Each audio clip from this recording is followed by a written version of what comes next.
When did we start doing the Peoria Theater? Was it about 4 or 5 years ago, I guess? Was it the Maybe second longer? Festival? I think so. Second Maybe it was, festival. yeah. So Okay. I mean, you're looking at is this the 7th film festival or the 8th? I think it's the 8th. So 6 years ago? Mm-hmm.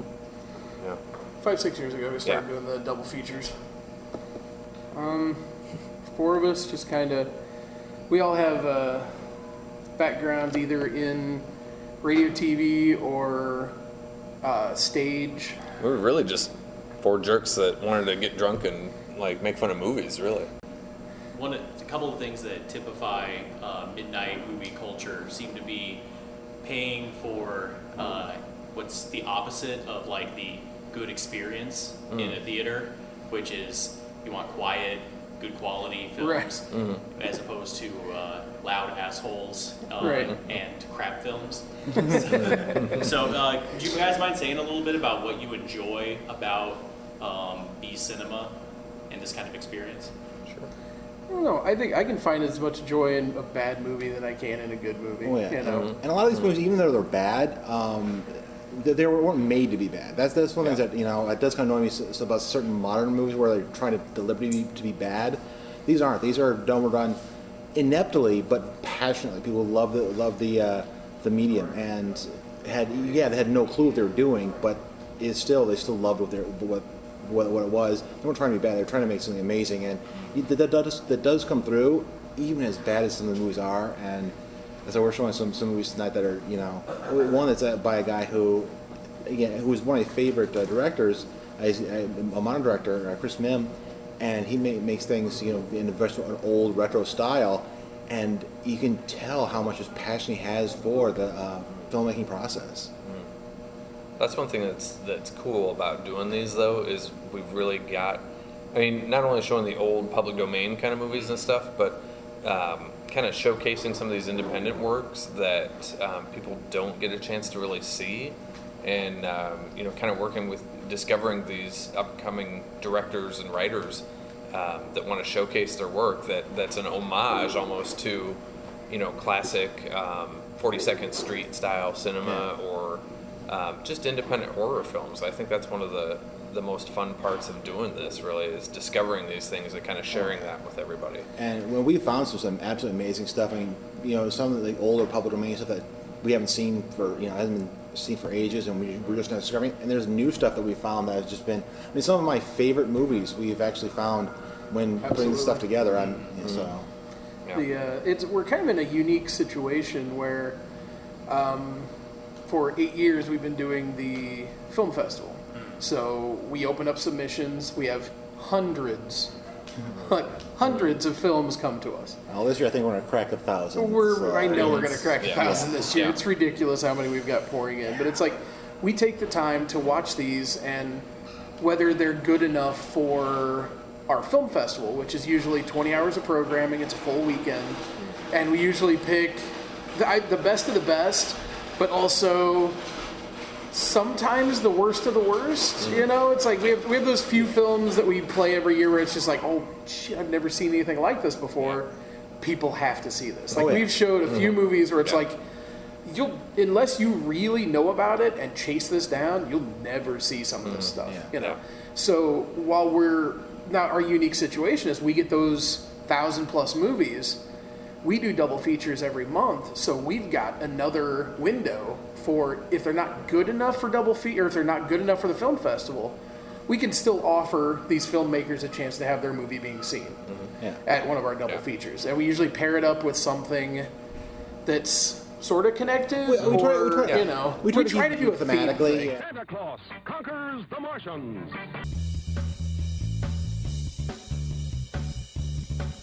Well, we've had the director come, to a couple of film festivals and double features, and we've shown their movie, and there was one, I don't remember exactly which one it was. It was Vegan Zombies. Okay. And the director was in the audience, and everyone was making fun of the movie, and we were like, oh crap, this is going to be bad, because it's his movie, but he loved it.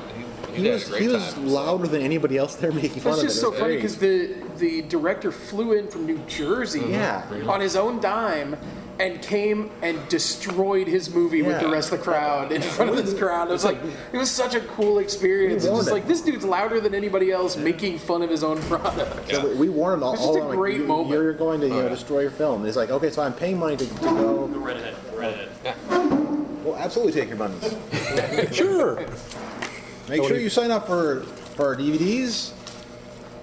Not so Absolutely not. I have too many of them at home. You know you want to. You know you want to. There's newbies It's in free. there. There's New newbies in there. They stuff. seem like they want to destroy things. So Oh yeah. Well, we'll put them in. Why do we want to go in there? no, I destroy the movie, not people. You don't like people. Yeah, exactly. Well, that's true too. I don't Make use sure you much sign of up that for stuff. We'll our find DVD something. giveaways, but during the intermission we give away some movies that are not so much good as they are free. The quality of movies is not guaranteed by Drunken Zombie. Sealed for everyone's protection. Pretty much, yeah. All right. It's just true right now. I don't think it's started just Yeah, it yet. hasn't started just yet. All right. Thanks. Enjoy. One of the things we do a lot is we try to for whatever reason we're trying to replicate the old timey where you go back in the day when you go to the theater and you'd have like a short newsreel and a short film, and then you'd have a cartoon and all sorts of stuff, and then you had the movie. We've tried to simulate that a little bit. So I've found a bunch of crazy old educational films, and educational films back in the 50s, 60s were completely insane. They are just completely nuts. There's a 10-minute educational film. It's on the values of soap. It does feature a disembodied ghost of soap. Soapy the germ fighter, yes, it is. That's not starting right now, right? No, yeah. Okay. Let me introduce myself. Soapy's the name, partner. Why, you're a living cake of soap. Big as life, Billy. And I'm here to help you. I can help you, partner. But I don't quite understand. That's just the trouble. So many boys and girls don't understand what a good friend I can be. So I'd like to show you. May I? Why, yeah. What are you interviewing? What's going on? Do black people like horror movies? Yeah, we like horror movies, and we die in them before the credits start. You're recording this? This is good Absolutely, stuff. yeah. Beautiful. You got all your breasts and all the stuff. I know. That's what happens. See, usually it's a pretty chick like this that falls down, and then a big black guy be like, he's gonna save her. Like, hey baby, how you doing? And that's what happens. So you were talking about having directors, not just things you find, but actually things that the director made it into a recent film, and they come. And so how does that interact usually with the general, people come in and expect to make fun of something? Like you mentioned, that guy was really cool with it. It's with the festival for the most part. It's taken seriously.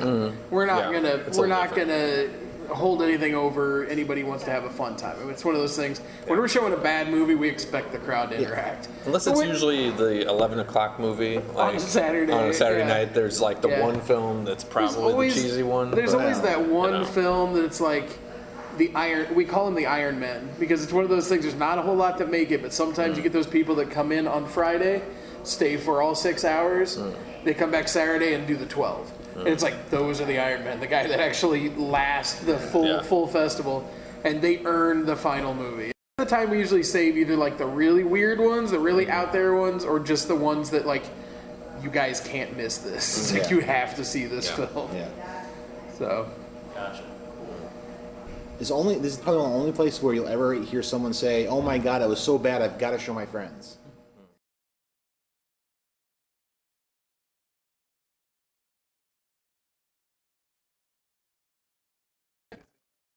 This is Drunken Zombie. Yeah, I'm top flight security of the world. My name's Ed Parker. This is Randy White. This is one of my friends. I've been promising him a monkey picture for about 4 years now. Wow. I'm in the process of finishing that up. I know that's irrelevant to the interview, but I just thought I'd put that out there. This young gentleman right here, go ahead and tell him your name.